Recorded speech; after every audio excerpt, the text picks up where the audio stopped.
You have a team, but you're doing all the work. I remember growing my practice, I started hiring some people. I started hiring a few front end people.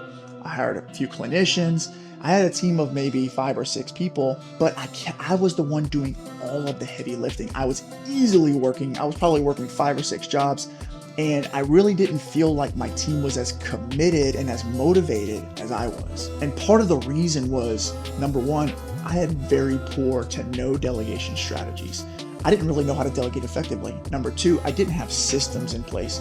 I was the decision maker. The entire organization ran through my brain, and that was a big problem because I became the bottleneck for not just the company, but for everyone on my team. So here's a simple framework that I used to help break free of that cycle. Number one, define what you need.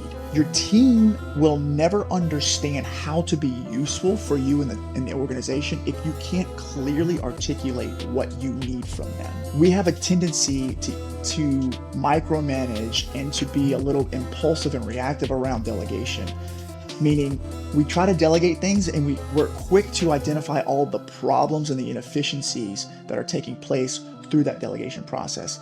And that leads us to delegating from a place of fear instead of a place of optimism. And so what I'm challenging you to do is break free from that negative mindset and start trying to be more proactive about designing what you actually need. So define what the ideal outcome looks like, not just barely making it by, but what's the big, fun, exciting goal that you can create with each person on your team as you start to delegate. Number two, once you define what you really need, tell them, right? You basically just walk up to your team and say, hey, team member, this is what I need from you.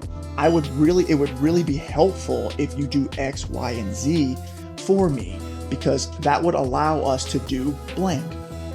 Would you be willing to help me with that? And then number three, once they agree, then you hold them accountable. You measure specifically and you hold the line and you let them know, like, this is the standard that we want to start hitting together. And so every time they come below that standard, you lean in and you try to serve them and say, hey, listen, I see you're here, but we're going to work on getting here. What do you need from me? And that level of accountability and leadership will drive performance inside your company. So here's my challenge for you.